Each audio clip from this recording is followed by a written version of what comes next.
فإن خير الحديث كتاب الله وخير الهدي هدي محمد وشر الأمور محدثاتها وكل محدثة بدعة وكل بدعة ضلالة وكل ضلالة في النار.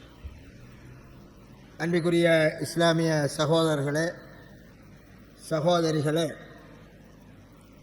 நாங்கள் பாவம் செய்வதற்கு தடுக்கப்பட்டவர்கள். பொதுவாக பாவம் செய்வதற்கு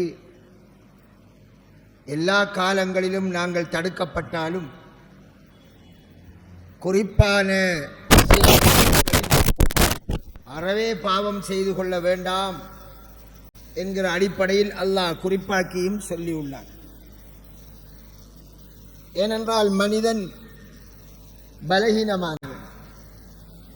அவன் விரும்பியோ விரும்பாமலோ ஷைத்தானின் வலைக்குள் மாட்டிப்படக்கூடியவன். அந்த ஷைத்தான் அவனை வழிகெடுப்பதாக சபதம் எடுத்தான். அல்லாஹ்வுடைய உண்மையான நல்ல அடியார்களை தவிர மற்றவர்களை அவன் கெடுத்துக்கொண்டே இருப்பான். அதனால் அந்த ஷைத்தானினுடைய வலைக்குள் மாட்டுப்பட்டு நாங்கள் எப்படியோ பாவம் செய்திடுவோம். என்றாலும் அல்லாஹு தஆலா கருணையாளன். அதனால் அவன் பாவத்தை மன்னிக்கக்கூடியவனாக, மிக மிக மிக அதிகம் மன்னிக்கக்கூடியவனாக, அவனுடைய மன்னிப்புக்கு அளவே இல்லாத அளவிற்கு மன்னிக்கும் தன்மை கொண்டவனாக இருக்கிறான். அதனால் தான் அவனை கஃபூர் என்று கூறுகிறோம், மிகவும் மன்னிப்பான். அவன் மன்னிப்பது மட்டுமல்ல, பாவம் செய்த அடியானை மன்னித்ததன் பின் அவனுக்கு அவனுடைய அருளையும் அவன் மீது சொரியக்கூடியவனாக இருக்கிறான். அதனால் தான் அவன் ரஹீமாக இருக்கிறான். அந்த அல்லாஹ் இந்த சங்கையான மாதங்களில் ஃபலா தظلموا فيهن أنفسكم என்று கூறுகிறான். எங்களுக்கு தெரியும், பல தருணங்கள் நாங்கள் உரைகளில் செவியுற்றிருக்கின்றோம்.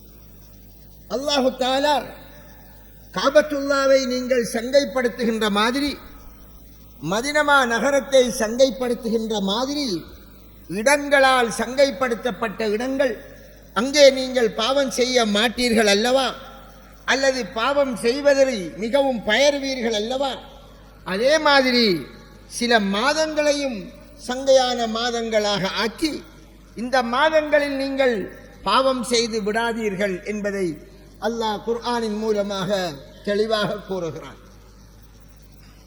அதற்கு அவன் கூறுகின்ற வார்த்தை, உங்களுடைய ஆன்மாக்களுக்கு இந்த மாதங்களில் அநியாயம் செய்து விடாதீர்கள். உங்களின் ஆன்மாக்களுக்கு இந்த மாதங்களில் அநியாயம் செய்து விடாதீர்கள். அநியாயம் என்றால் நாங்கள் சாதாரணமாக அறிந்தது, ஒருவனுடைய பொருளிலே, ஒருவனுடைய மானத்திலே, ஒருவனுடைய உயிரிலே இன்னொருவர் அத்துமீறுவது, அது அநியாயம் என்று. இங்கே அல்லாஹ் அவ்வாறு கூறாமல் உங்களுக்கு நீங்களே அநியாயம் செய்து கொள்ளாதீர்கள் என்கின்றார். ஏனென்றால் இந்த ஆன்மா நஃப்ஸ், இது எங்களிடம் அமானிதம், அதை பாதுகாக்க வேண்டியது எங்களுடைய பொறுப்பு. அந்த ஆன்மாவை பாவங்களில் இருந்தும் பாதுகாப்பது எங்கள் மீது ஒவ்வொருவர் மீதும் கடமையாக்கப்பட்டுள்ளது. ஆனால் நாங்கள் அவற்றை பாவங்களை செய்வதன் மூலமாக நரகவாதியாக ஆக்குகின்ற போது நாங்கள் எங்களுடைய ஆன்மாவிற்கு அநியாயம் செய்தவர்களாக ஆகிவிடுவோம். அது சிறியதோ பெரியதோ எதுவாக இருந்தாலும் அந்த ஆன்மாவிற்கு நாங்கள் அநியாயம் இழைத்து விடக்கூடாது. குறிப்பாக இந்த 4 மாதங்கள், நாங்கள் இப்போது இருக்கக்கூடிய துல்காதா மாதம், இந்த மாதம் இன்னும் முடிவதற்கு சில தினங்கள் இருக்கிறது. இதை அடுத்து இன்ஷா அல்லாஹ் ஒரு 18ஆம் தேதி அளவில் துல்ஹஜ் மாதம் வரலாம். அந்த மாதம் அதே மாதிரி சங்கைப்படுத்த வேண்டிய மாதம். அது என்ன சங்கை? எப்படி நீங்கள் காபத்துல்லா மக்கமா நகரத்தில் இருந்து கொண்டு புகைக்க மாட்டீர்களோ, ஒரு பெண்ணை ஆசையோடு உத்து பார்க்க மாட்டீர்களோ, சினிமா படங்களை பார்க்க மாட்டீர்களோ? இன்னொரு பொருள்கள், ஒருவருடைய பொருள் பாதையிலே கிடக்கிறது மக்கமா நகரிலே, அதை நீங்கள் எடுக்க மாட்டீர்கள். ஏன்? அவ்வளவு பெரும் பாவம். எடுப்பது என்பது ஒரு பாவம். மக்கமா நகரம் அது ஒரு புனிதமான இடம். ஒருவருடைய 10 லட்சம் ரூபாய் காசு அந்த நகரத்திலே விழுந்தால் அது அப்படியே கிடக்க வேண்டும். அதை தேடி வருகிற போது அவர் அதை எடுத்துக் கொள்வார். அந்த அளவிற்கு முஸ்லிம் அல்லாதவர்கள் அந்த பகுதியில் நுழைய முடியாது. காரணம், அவர்களுக்கு அந்த பகுதியினுடைய புனிதம் தெரியாது. புனிதம் தெரியாததால் அந்த புனிதத்துவத்தை பேணுவதற்கான வழிமுறை என்னவென்று அறியாததால் அவர்களுக்கு அங்கே அனுமதி கிடையாது. கியாமத் நாள் வரையும் அவர்கள் அனுமதிக்கப்பட மாட்டார்கள். ஆனால் முஸ்லிம்கள் அதை அறிந்தவர்கள். அங்கே இன்னொருடைய பொருள், இன்னொருவருடைய மானம், இன்னொருவருடைய உயிர், அவைகளில் அவர் கை வைக்க மாட்டார். அவ்வாறு வைப்பது அந்த இடத்தின் சங்கையை கெடுப்பதாக ஆகிவிடும். அது மாதிரி தான் அல்லாஹ் இந்த மாதத்தின் சங்கையை பேணச் சொல்கின்றார். அன்பிற்குரிய சகோதரர்களே, இந்த சங்கையை பேணுவது எங்களுடைய உள்ளத்தில் இடம் பிடிக்கவில்லை. அதற்கு முதலாவது காரணம், இந்த மாதங்களின் சங்கை இந்த முஸ்லிம் சமுதாயத்தில், எங்களது நாட்டில் மக்களுடைய உள்ளத்தில் அது விதைக்கப்படவில்லை. அதை பற்றி பேசுவதில்லை. ரமலான் மாதத்தினுடைய புனிதம் என்றால் அதை பேசிக்கொண்டே இருக்கிறார்கள். பள்ளிவாசல்கள் அலங்கரிக்கப்பட்டு விளக்குகள் எல்லாம் வரம்பு மீறி ஏற்றுகிறார்கள். என்னையாம் ரமலானுடைய மாதம் வந்துவிட்டது, அமல் செய்வதற்குரிய மாதம் என்று எங்கு பார்த்தாலும் அந்த ஓசை ஒலித்துக் கொண்டே இருக்கிறது. வானொலிகளிலும் ஒலிக்கின்றது, ஆங்காங்கே மேடைகளில் ஒலிக்கின்றது.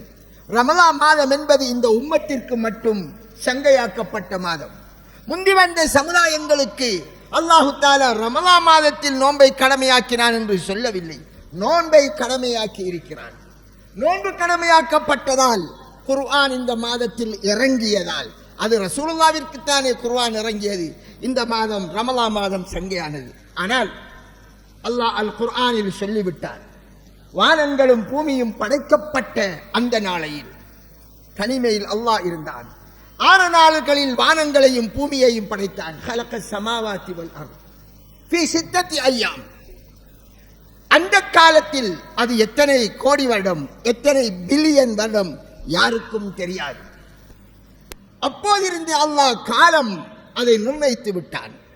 சூரியனையும் சந்திரனையும் காலத்தையும் நேரத்தையும் நாளையும் மாதத்தையும் கணிப்பதற்காக அமைத்தான். அப்போது இப்படி ஒரு மனித சமுதாயம் இந்த பூமியில் தோன்றுவார்கள். அவர்கள் என்ன செய்ய வேண்டும் என்பதை அவன் வரையறை செய்ததால் அதற்கேற்ப அல்லாஹு தஆலா இந்த மனிதன் அந்த காலத்தில் இந்த 4 மாதங்களையும் சங்கையாக வைத்திருக்க வேண்டும் என்ற கட்டளையை ஆதம் அலைஹிஸ்ஸலாம் முதல் மனிதரில் இருந்து கியாமத் நாள் வரையும் உள்ள மக்களுக்கு அல்லாஹ் கட்டாயப்படுத்தி வைத்திருக்கிறான். நபி ஆதம் அலைஹிஸ்ஸலாம் அவர்கள் முதல் மனிதனா, அவர் இந்த 4 மாதங்களை சங்கைப்படுத்தினார். அவரோடு அனைத்து நபிமார்களும் எல்லோரும் அதை சங்கைப்படுத்துகின்ற அந்த விதியை, அடிப்படையான விதியை, அதன் பெருமதியை விளங்கி உம்மத்திற்கு சொல்லித்தான் இருப்பார்கள். அன்பிற்குரிய சகோதரர்களே, அந்த அடிப்படையில் இந்த 4 மாதம் முஸ்லிம்கள் பாவமே செய்யக்கூடாத மாதம். அதை மனதில் பதிய வையுங்கள், அதை எடுங்கள். எதனால் எல்லாம் பாவங்கள் வருமோ அந்த பாவங்களுக்கான வழிகள் அனைத்தையும் அடையுங்கள். எதன் மூலமாக பாவங்கள் உருவாக வாய்ப்பிருக்கிறதோ அந்த அனைத்து வழிகளையும் அடைத்து விடுங்கள். பாவத்துக்கு வழி வகுக்காதீர்கள். வீட்டில் உள்ள பிள்ளைகள் பாவம் இதனால் செய்வார்கள் என்றால் அந்த பிள்ளைகள் பாவத்திற்கு ஆளாகுவதற்கு பெற்றோர் வழி திறந்து கொடுக்கக்கூடாது. அவர்கள் கொடுத்து விட்டால் அந்த பாவம் அவர்களை சார்ந்துவிடும். நாங்கள் இந்த மாதங்களின் சங்கையை கெடுத்தவர்களாக ஆகிவிடுவோம். குர்ஆனில் பல வசனங்களில், அல் குர்ஆனில் பல வசனங்களில் சங்கையான மாதத்தின் புனிதம் சொல்லப்படுகிறது. ரமலானுடைய மாதத்தில் யுத்தம் செய்யலாம் தேவை ஏற்படுகிற போது. பத்ர் யுத்தம் ரமலானில் நடந்தது. ஆனால் துல்காதா மாதத்தில் யுத்தம் செய்ய தடை. துல்ஹஜ் மாதத்தில் முஸ்லிம்கள் யுத்தம் செய்ய தடை. முஹர்ரம் மாதத்தில் யுத்தம் செய்ய தடை. ரஜப் மாதத்தில் யுத்தம் செய்ய தடை. அப்படி என்றால் எது புனிதமான மாதம்? அதனால் தான் ரசூலுல்லாஹ்விடம் வந்து கேட்டார்கள், இஸ்அலூனக் அனி ஷஹரில் ஹராம் கிதாலின் ஃபீஹி. நபியே, உன்னிடம் வந்து கேட்கிறார்கள். எதை பற்றி? சங்கையான மாதங்களில் யுத்தம் செய்வதை பற்றி கேட்கின்றார்கள்.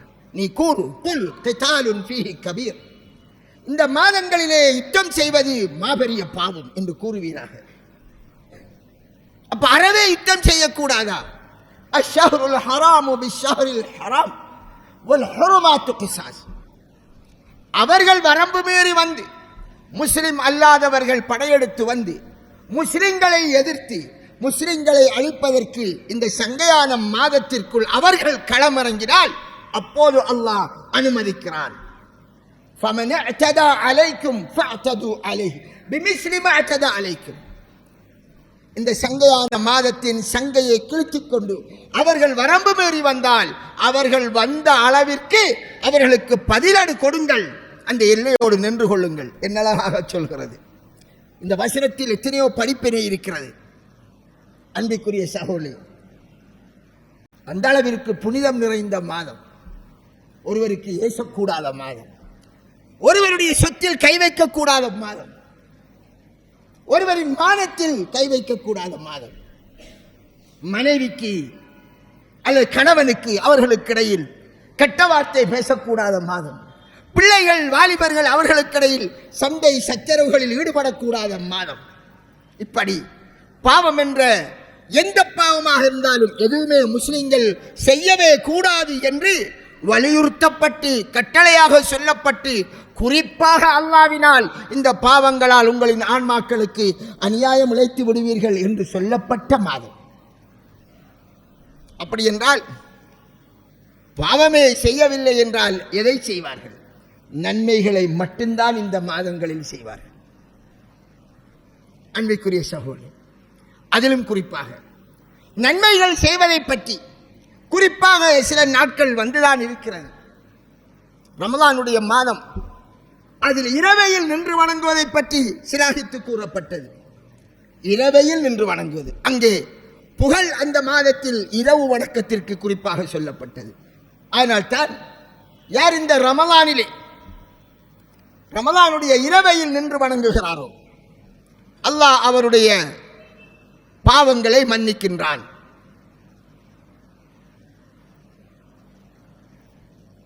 இரவையில் நின்று வணங்குகிறான் ரமலானிலே, அது சிறப்பாக கூறப்பட்டது.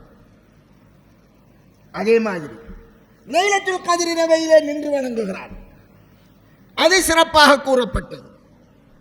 அதுவும் இரவுதான். பகலையினுடைய வணக்கத்தையும் சேர்த்து சொல்லப்பட்டிருக்கிறதா என்றால் ஆமாம், அதற்கென்று சில தினங்களை அல்லாஹு தஆலா குறிப்பாக சொல்கின்றார். அதை ரசூலுல்லாஹி ஸல்லல்லாஹு அலைஹி வஸல்லம் சொன்னார்கள். அதுதான் இந்த சங்கையான மாதமான துல்ஹிஜ்ஜா மாதம், அதன் முதல் 10 நாட்கள் சிலாகித்து கூறப்பட்டது. அருமை ரசூலுல்லாஹி ஸல்லல்லாஹு அலைஹி வஸல்லம் கூறுகிறார்கள், மா மின் அய்யாமின் அல் அமலு ஸாலிஹு ஃபீஹா அஹப்பு இலல்லாஹி மின் ஹாதிஹில் அய்யாம். அல்லாஹ்விடத்திலே அமல் செய்வது மிக விருப்பமான நாட்கள் இந்த துல்ஹஜ் மாதம் 10 நாட்களை தவிர வேறு நாட்கள் இல்லை. வருடத்திலே 355 நாள் சராசரியாக இஸ்லாமிய கணக்கில் வரப்போகிறது. இந்த 355 நாளையில் ஒரு முஸ்லிம் வணக்கம் செய்வதில் அல்லாஹ்வுக்கு மிக விருப்பமான நாள் என்றால் வரக்கூடிய துல்ஹஜ் மாதத்தின் முதல் 10 நாட்கள். அதிலேயும் இதை சொல்கின்ற போது சஹாபாக்கள் கேட்கிறார்கள். என்ன கேட்கிறார்கள்? அல்லாஹ்வுடைய பாதையில் ஜிஹாது செய்வதை விடவுமா என்று கேட்கிறார்கள். ஆம், ஜிஹாது செய்வது கூட இதற்கு ஈடாகாது. ஆனால் ஒருவன் தன் உயிரையும் பொருளையும் எடுத்துக்கொண்டு ஜிஹாதுக்கு போகின்றான். அவன் அவ்வாறு சென்றால் அவன் மீண்டும் உயிரோடு திரும்பவில்லை, ஷஹீதாகி விடுகிறான் அல்லவா? அதற்கு தான் இது ஈக்குவல் ஆகும். இந்த 10 நாள் அமல் செய்வது அதற்கு ஈக்குவலாக ஒன்று இருக்கும் என்றிருந்தால் அல்லாஹ்வுடைய பாதையில் புனித போரில் கலந்து கொண்டு அவன் அதிலே ஷஹீதாக வேண்டும். சுப்ஹானல்லாஹ். அந்த அளவிற்கு அமல் செய்வதற்கு, இபாதத்துகளில் ஈடுபடுவதற்கு மிகவும் ஆசையூட்டப்பட்ட நாளாக எதிர்வரக்கூடிய துல்ஹஜ் மாதத்தின் முதல் 10 நாள் இருக்கிறது. அல்லாஹு தஆலா வலயாலின் அஷ்ர் என்று 10 இரவுகளின் மீது சத்தியமாக என்கிறார். இங்கே ரசூலுல்லாஹ் ஐயாம், நாட்கள் என்ற வார்த்தையை பாவிக்கிறார்கள். மொத்தத்தில் லைலத்துல் கத்ர் அது இரவில் சிறப்பாக்கப்பட்டது, ரமலானுடைய இரவு சிறப்பாக்கப்பட்டது. ஆனால் துல்ஹஜ் மாதத்தின் முதல் 10 நாட்கள் நீங்கள் செய்கின்ற வணக்கம், புனித போருக்கு போகிறார் ஒருவர், சில வேளை மாத கணக்கில் யுத்தத்திலே இருப்பார், திரும்பி வந்துடுவார். மாத கணக்கில் யுத்தத்திலே இருந்து திரும்பி வந்துடுவார். அதைவிட சிறப்பானது இந்த 10 நாள் வணக்கத்தில் இருப்பது. எவ்வளவுக்கு ஆசையூட்டப்பட்ட சிறப்பான வணக்கம் செய்வதற்கு மிகவும் பொருத்தமான நாட்கள் இந்த 10 நாள். 355 நாளையிலே இஸ்லாமிய கணக்கின்படி இந்த 10 நாளை ஒதுக்குங்கள் குர்ஆன் என்ற வணக்கம் ஓதுவதற்காக, அல்லாஹ்வை தஸ்பீஹ் செய்வதற்காக, தர்மங்கள் செய்வதற்காக, இரவு நேரங்களில் கியாமுல் லைல் செய்வதற்காக, எதையெல்லாம் ரசூலுல்லாஹ் வணக்கமாக காட்டினார்களோ அந்த வணக்கங்களில் எங்களை அர்ப்பணிப்பதற்காக இந்த 10 நாளில் எங்களுடைய அத்தியாவசியமான வேலைகளுக்கு அப்பால் ஒதுக்குவோம். காலமெல்லாம் உழைக்கிறீர்கள். நம்மை பொறுத்தவரை 2000 ரூபாய்க்கு தன்னுடைய ஒரு நாள் செலவை கவனித்துக் கொள்ளக்கூடியவர் 5000 உழைக்கிறார், 10,000 உழைக்கிறார். இப்படித்தான் நாங்கள் வாழ்ந்து கொண்டிருக்கிறோம். இந்த 10 நாளில் ஒரு அண்டைக்கு தேவையானது 2000 என்று வைத்துக் கொள்ளுங்கள். அந்த 2000 இன்ஷா அல்லாஹ் போதும். மிகுதி உள்ள நேரங்களை நான் வணக்கத்தில் கழிக்கப் போகிறேன் என்று கழித்தால் எவ்வளவு பெரிய பாக்கியம். அதற்கு எங்களுடைய மனசு இடம் கொடுக்குதில்லை. எங்களுக்கு இவ்வளவு பெரிய புனித போரில் சென்று வருவதை விட சிறப்பான நாட்களில் வணக்கம் செய்வதை விட எது பெருசாக இருக்கிறது? ஒரு 1000 ரூபாய், 500 ரூபாய், 5000 ரூபாய், அந்த காசு பரிசாக இருக்கிறது. என்னென்னோ விடயங்களுக்கெல்லாம் நீங்கள் லீவ் எடுப்பீர்கள். பிக்னிக் போறதுக்கண்டு லீவ் எடுப்பீர்கள், கல்யாணத்துக்கண்டு லீவ் எடுப்பீர்கள். அன்றைக்குரிய சகோதரர்களே, வமா ஹலக்துல் ஜின்ன வல் இன்ஸ இல்லா லியஅபுதூன் என்று அல்லாஹ் கூறுகிறார். மனிதனையும் ஜின்னையும் என்னை வணங்குவதற்கே அன்றி நாம் படைக்கவில்லை என்கிறான். நாம் உலகத்தை ஆள வந்தவர்கள் அல்ல, மறு உலகத்துக்கு தயார் செய்ய வந்தவர்கள். மறு உலக வாழ்க்கைக்கு தயார் செய்ய வந்திருந்தாலும் பூமியில் இருக்கிற போது வைத்து பசி அடக்க வேண்டும் அல்லவா? எங்களுடைய ஆசைகளை ஹலாலான முறையில் நிறைவேற்ற வேண்டும் அல்லவா? அதற்கு கொஞ்சம் காசு தேவை. அதை தேவையான அளவு செஞ்சு கொண்டு மறுமைக்காக எங்களை நாங்கள் தயார்படுத்துவதுதான் இந்த வாழ்க்கையின் லட்சியம். அந்த வாழ்க்கையின் லட்சியத்தை நிறைவேற்றுவதற்கு, அதிலும் குறிப்பாக அல்லாஹ் விரும்பக்கூடிய இந்த நாளையில் வணங்குவது எங்களுடைய லட்சியத்தின் குறிக்கோளின் சொர்க்கத்தின் அந்த பதவிகளை அடைவதற்கு வழிவகுக்காதா? ஆனால் சகோதரர்களே, இதற்கு முந்தி, கடந்துவிட்ட காலத்திற்கு முந்தி, இந்த 10 நாளைக்கு அமல் செய்வதற்கு நீங்கள் முக்கியத்துவம் கொடுக்காவிட்டாலும் இப்போதிருந்தாவது இந்த துல்ஹஜ் மாதத்தின் 10 நாளை வணக்கத்தில் அர்ப்பணிப்பதற்கு ஒதுக்குங்கள். ஒரு சிறியதொரு காயம் வருகிறது. டாக்டர் செல்வார், ஓட்டில் தங்கத்தான் வேணும் என்பார். இன்றைக்கு ஓட்டில் தங்கி இருக்கிறவர்கள் எல்லோரும் திட்டமிட்டு அவர்கள் நோயை ஏற்படுத்தியவர்களா? எவ்வளவு அவசரமாக கல்யாணத்திற்கு வந்தவர்கள் கூட ஓட்டிலே இருக்கிறார்கள், வெளிநாட்டிலிருந்து வந்தவர்கள். இதுதான் எங்களது வாழ்க்கை. உலகம் உலகம் உலகம் உலகம் உலகம். இன்று மிஸ் ஆனால் நமக்கு நாளைக்கு அது கிடைக்காது என்றெல்லாம் உலகம் உலகம் என்று உலக பேராசையில் நாங்கள் மூழ்கி கிடக்கிறோமே. எங்களது தொழிலிலே ஒரு சிறிய சறுகல் வந்தால் என்ன நடந்து விடுகிறது? கோபிசத்திலே வேலை செஞ்சு கொண்டிருக்கிறான் ஓடாரி, திடீரென கீழே விழுகிறான். எத்தனை பேரை பார்க்கிறோம்?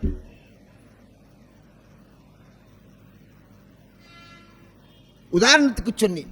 இப்படி எத்தனை தொழில்கள். எவ்வளவு அவசரமாக கடையை திறக்க வேண்டும் என்று மோட்டார் பைக்கிலே வருகிறார். சைட்டால் வந்த வாகனம் அப்படியே ஓவர்டேக் பண்ணும் போது அடிக்கிறது. அவர் போய் பக்கத்திலே இருந்த எலக்ட்ரிக் போஸ்டிலே அவருடைய தலை அடிபடுகிறது. சிடி ஸ்கேன் எடுக்கணும், ஆள் மயங்கி விட்டார். பார்க்கிறோம் அல்லவா? இதுதான வாழ்க்கை. இன்று எத்தனை பேர் தன் தேவையை நிறைவேற்ற இன்றைக்குள் முடிக்க வேண்டும் என்று இருப்பார்கள். அவர்கள் எத்தனை பேர் முடிப்பார்கள்? எத்தனை பேர் ஹாஸ்பிட்டலுக்கு போவார்கள்? எத்தனை பேர் மண்ணறைக்குள் போவார்கள்? யோசனை செய்து பார்க்கிறோமா? இதுதான் வாழ்க்கை. ஏதோ நான் தான் எல்லாத்தையும் செய்ய வேண்டியவன் என்ற ஒரு தன்னம்பிக்கை, அல்லாஹ்வை மறந்த நம்பிக்கை. ஒரு மனிதனிடம் தன் நம்பிக்கை என்கிற தான் என்ற அந்த நம்பிக்கை இருக்கக்கூடாது. இஸ்லாத்தின் பார்வையில் இருக்க வேண்டியது அல்லாஹ்வின் மீது தவக்கல் வைத்த நம்பிக்கை. அதைத்தான் நீங்கள் கலிமாவிலே லா ஹவுல வலா குவத இல்லா பில்லாஹ் என்று சொல்கிறீர்கள். ஒரு நன்மையை செய்வதற்கு ஆற்றலோ, ஒரு பாவத்திலிருந்து விலகுவதற்கான உதவியோ அல்லாஹ் உன்னை கொண்டே அன்று கிடையாது. ஆனால் என்னால் தான் என்று நினைக்கிறீர்களே, அது அல்லாஹ் விரும்பாத நம்பிக்கை. அல்லாஹ் சருகச் செய்திடுவான். ஏணியில் ஏறுவீர்கள், கீழே விழுந்து விடுவீர்கள். ஆனால் அன்புக்குரிய சகோதரர்களே, இந்த 10 நாளில் முடியுமானவரை இபாதத்துகள் செய்ய பாருங்கள். அதற்காக பெரிய கண்டுபிடிப்பெல்லாம் கண்டுபிடிக்க தேவையில்லை. ரசூலுல்லாஹி ஸல்லல்லாஹு அலைஹி வஸல்லம் அல்லாஹ்வுக்கு விருப்பமான 2 வார்த்தைகளை சொல்லித் தருகிறார்கள். சுப்ஹானல்லாஹில் அலீம் சுப்ஹானல்லாஹி வ பிஹம்திஹி, சுப்ஹானல்லாஹில் அலீம் சுப்ஹானல்லாஹி வ பிஹம்திஹி. கலிமத்தான், 2 வார்த்தைகள், சின்ன வார்த்தைகள், அல்லாஹ்விடம் மிக விருப்பமான வார்த்தைகள். அல்லாஹ்வை தஸ்பீஹ் செய்கிறோம். சகீலத்தானி அலல் மீசான், மீசான் தட்டிலே மிக அதிகமான நன்மையை ஏற்படுத்தக்கூடிய 2 வார்த்தைகள். இந்த நேரமும் சொல்லலாம். பாத்ரூமுக்கு போற நேரத்தை தவிர அமர்ந்திருந்து எண்ணில் அடங்காத அளவிற்கு லட்சக்கணக்கில் சொல்லலாம். தஸ்பீஹ் ஒரு இபாதத். குர்ஆன் முழிக்க முடியவில்லையா? ஓதுங்கள் குர்ஆனை இந்த 10 நாளையிலும். குந்தி இருந்து ஓதுங்கள். அத்தியாவசியமான வேலையை செய்யுங்கள். குர்ஆன் ஓதுவதில் நேரத்தை அர்ப்பணியுங்கள். வீணாக அசருக்கு பிறகு பொழுதுபோக்கு டைம் என்று சொல்லி கடற்கரையில் குந்திக் கொண்டு வீணாக கதைத்துக் கொண்டு, கடை வீதிகளில் வீணாக கதைத்துக் கொண்டு, ஆங்காங்கே சென்று என்ஜாய் பண்ணுவதை விட்டுவிட்டு இந்த நாளில் 10 நாளிலும் எவ்வளவுக்கு நன்மைகளை அள்ளிக்கொள்ளலாம் என்பதற்கான வழிவகைகளை தேடுங்கள். ஃபர்லான தொழுகை, அதில் ஜமாத்தாக முன்பின்னாகாத முறையிலே முடியுமானவரை செய்ய பாருங்கள். சுன்னத்தான முன்பின் சுன்னத்துகள்.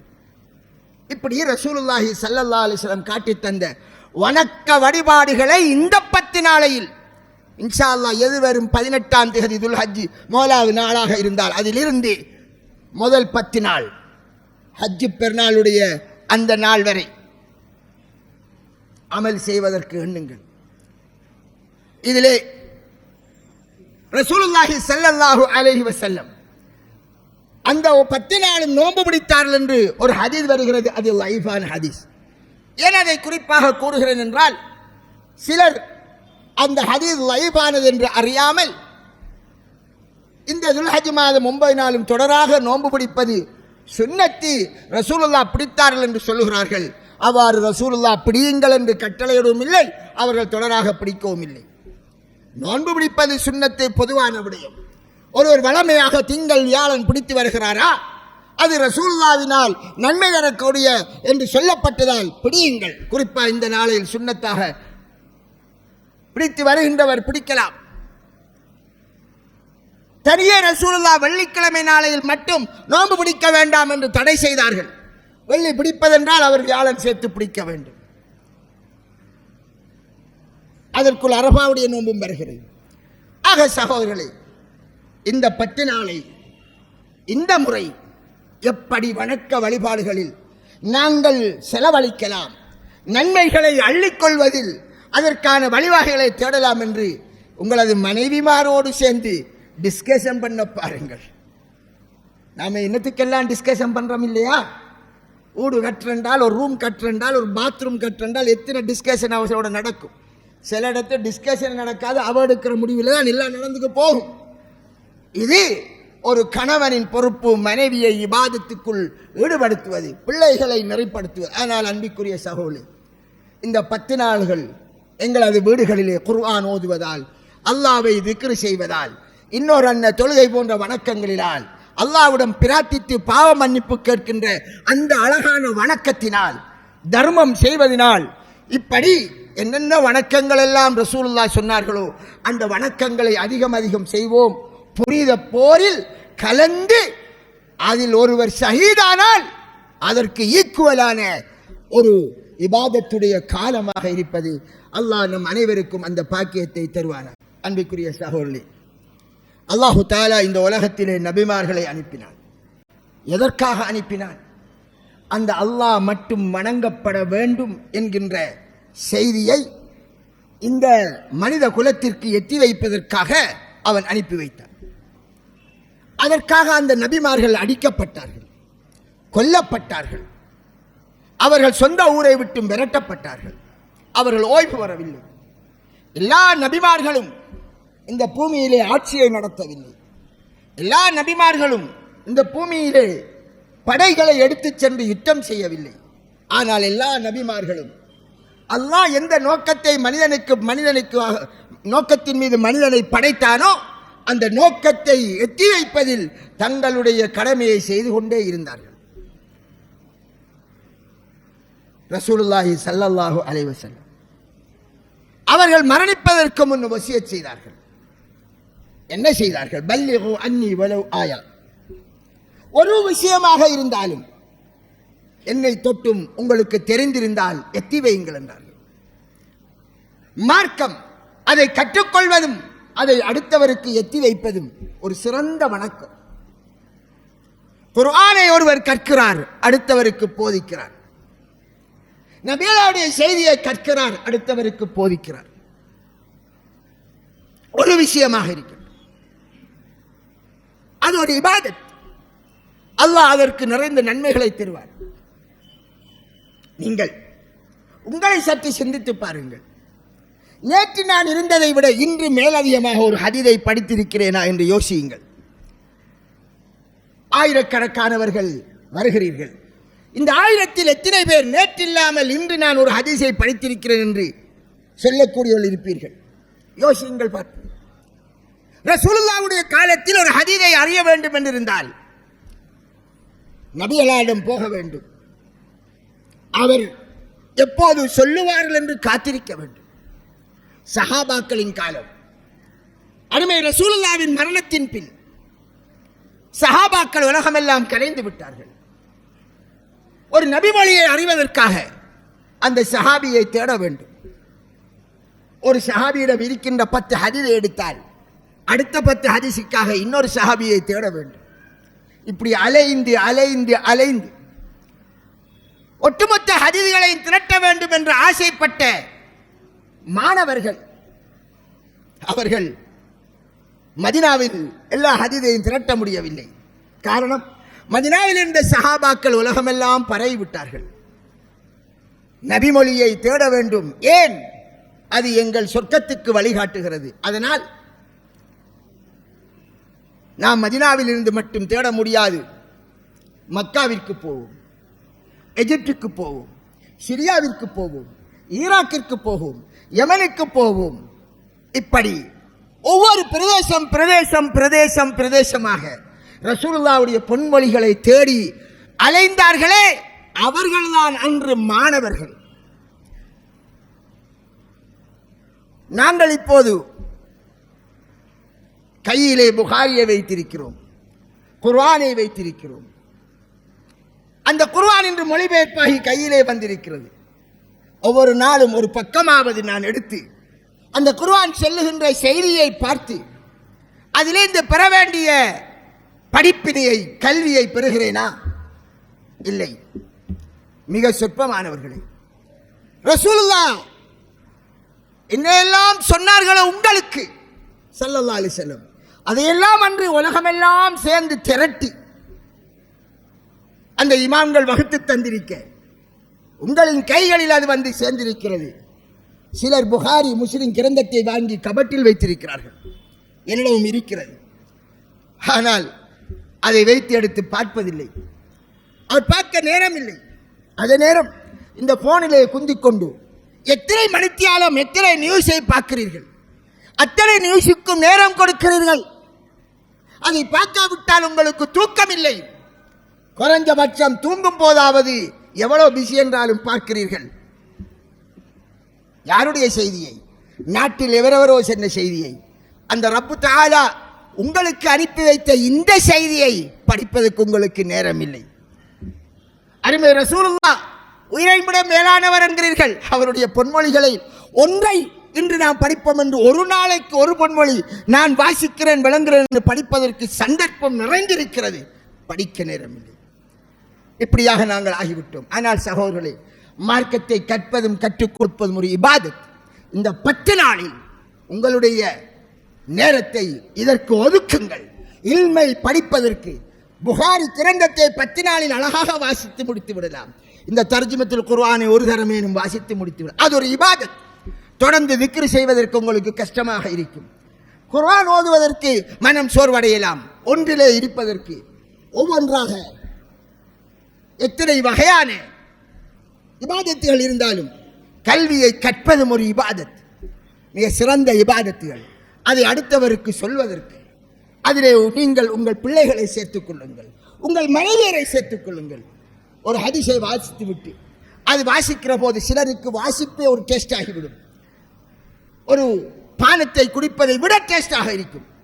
வாசிப்பில் ஈர்க்கப்பட்டவர்கள் இந்த குர்ஆனை, இந்த ஹதீஸை வாசிக்கிற போது வரக்கூடிய, நாம் பெறக்கூடிய படிப்பினையை தன் பக்கத்தில் படுக்கிற மனைவியிடம் படுக்கிற போதாவது சொல்லலாம். நாம் சொல்லுகிறோமா? அன்றைய பொழுதில் நடந்த எல்லாவற்றையும் மனைவியிடம் கதைக்கிறோம், ஒரு ஹதீஸை கதைக்கிறோமா? சிந்தியுங்கள். தொடர்ந்தும் இப்படி காலம் கடக்கிறது, நாமும் போகிறோம் என்ற போக்கில் போகாமல் எங்களுடைய வாழ்க்கையில் ஒரு திருப்பத்தை ஏற்படுத்துவதற்கு இந்த 10 நாளும் அமையட்டும். எனவே இபாதத்து, இல்மு, இந்த வகையிலே மற்றவருக்கு நல்லதை, ரசூலுல்லாஹ் சொன்ன செய்தியை எத்தி வைப்பது, இது போன்ற நன்மையான காலங்களில் இந்த 10 நாளை நாங்கள் கழிப்போம். வாஹிரு தாவானா அனில் ஹம்துலில்லாஹி ரப்பில் ஆலமீன்.